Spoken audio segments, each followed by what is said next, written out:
I know it's there. I've got to believe it because I see the reactions, I see the photographs, I see the critics and people who recognize me in the street. Audrey Hepburn was admired by millions for her elegance, talent, and timeless charm. But behind the image the world adored was a deeply personal heartbreak that stayed with her until the very end.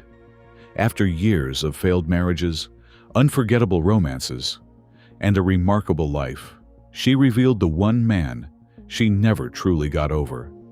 It wasn't who most people expected, and the answer sheds new light on the choices, struggles, and extraordinary legacy she left behind.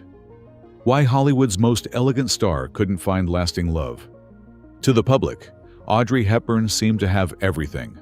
She was one of Hollywood's brightest stars, admired for her beauty, grace, and unforgettable performances. Yet, away from the cameras, the lasting love she dreamed of always seemed just beyond her reach. Her first marriage began with great promise. Audrey met actor and filmmaker Mel Ferrer in the early 1950s through Gregory Peck, and their connection quickly grew while they worked together on the stage production of Undine. They married in Switzerland in 1954, and at first, Ferrer became both her husband and an important influence on her rapidly rising career. As Audrey's fame grew, however, the balance within their relationship slowly changed.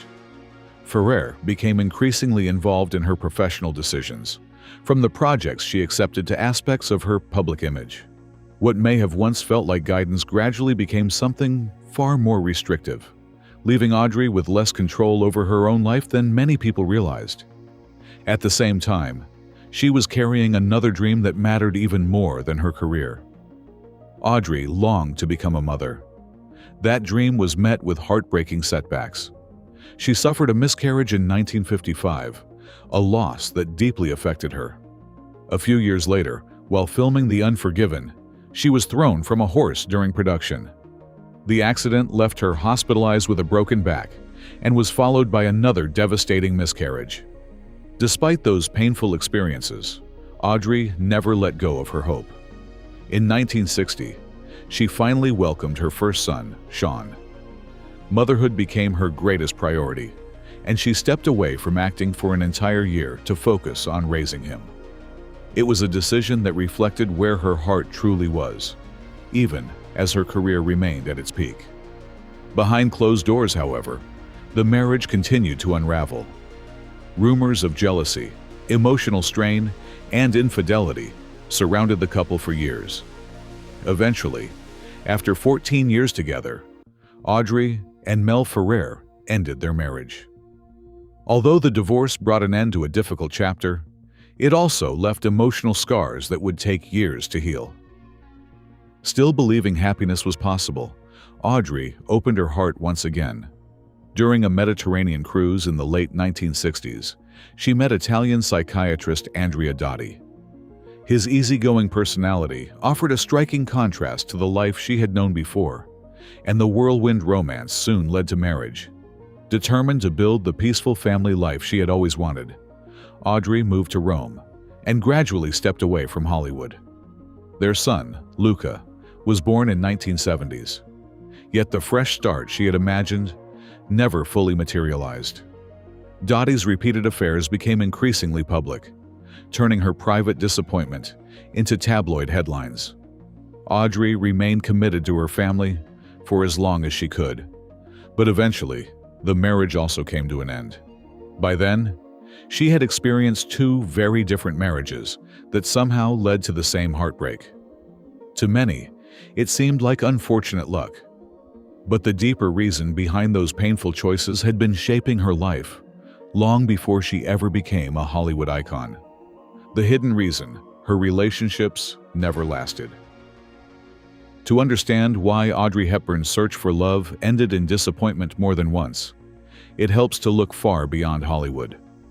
The answer can be traced back to a childhood marked by uncertainty, loss, and experiences that would leave a lasting emotional imprint. Born in Brussels in 1929, Audrey spent her early years moving between different countries with her family. She grew up speaking several languages and appeared to have an unusually cultured upbringing. Beneath that polished image, however, her family life was becoming increasingly unstable. At 6 years old, Audrey's life changed when her father, Joseph Rustin, abandoned the family after embracing fascist politics. Hoping for visits that never came left a lasting emotional scar. Soon after, her family moved to the Netherlands for safety, but the German invasion in 1940 forced Audrey to live under occupation, using the Dutch name Etta van Heemstra. The war transformed her childhood almost overnight. 2 of her uncles were executed by the Nazis, and daily life became a struggle for survival. Audrey quietly assisted the Dutch resistance by delivering messages and underground newspapers. She also performed ballet at secret gatherings that raised money for the resistance, where audiences dared not applaud for fear of being discovered. As the conflict continued, food became dangerously scarce. During the devastating famine of 1944, Audrey and her family survived on whatever they could find, including tulip bulbs. Malnutrition and illness left her physically weakened, creating memories she would carry for the rest of her life. After liberation, a UNICEF worker handed her a chocolate bar, a simple act of kindness that remained unforgettable and would later inspire her humanitarian work. Many biographers and psychologists have suggested that her father's abandonment influenced the relationships she pursued as an adult. She often found herself drawn to older, confident men who seemed capable of providing the stability she had lost as a child. Years later, determined to reconnect with the man who had disappeared from her life, Audrey located her father through the Red Cross. She hoped the reunion might finally bring understanding or closure. Instead, Joseph remained distant, offering little of the emotional reconciliation she had imagined. Even so, Audrey chose forgiveness and quietly supported him financially for the rest of his life. Around the same period, another important chapter unfolded. During the filming of Sabrina in 1954, Audrey fell deeply in love with actor William Holden. Their relationship was genuine, and Holden even asked her to marry him. But Audrey dreamed of becoming a mother, while Holden had already undergone a vasectomy. Faced with an impossible choice, she walked away from someone she truly cared about because she refused to give up her hope of having children. It was one more painful decision in a lifetime filled with difficult ones. Yet, despite every disappointment, Audrey's story was not over. In the years ahead, she would finally discover a quieter kind of happiness, devote herself to helping children around the world, and ultimately reveal the one man whose absence had shaped her life. The final revelation about Audrey Hepburn. After years of heartbreak, Audrey Hepburn stepped away from Hollywood and embraced a peaceful life in Tolochenaz, Switzerland. At her farmhouse, La Paisible, she found joy in gardening, family, and the quiet she had long desired. There, she met Dutch actor Robert Wolders at a charity event in the late 1970s. Their relationship grew from friendship into lasting companionship. Though they never married, Audrey considered him her life partner and finally found the sense of stability she had long sought. Her focus soon extended beyond her own happiness. In 1988, she became a UNICEF Goodwill Ambassador after sharing her childhood experiences during the Second World War. The role carried deep personal meaning. Visiting countries including Ethiopia, Sudan, Bangladesh, and El Salvador, Audrey devoted herself to helping children facing hunger, poverty, and conflict.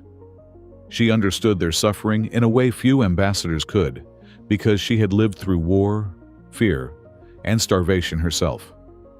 In 1992, shortly after returning from a humanitarian mission to Somalia, Audrey was diagnosed with pseudomyxoma peritoni, a rare and aggressive cancer.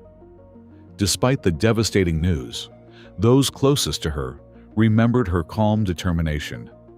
Her greatest sadness was not her illness, but knowing she would be unable to continue the humanitarian work that had become such an important part of her life.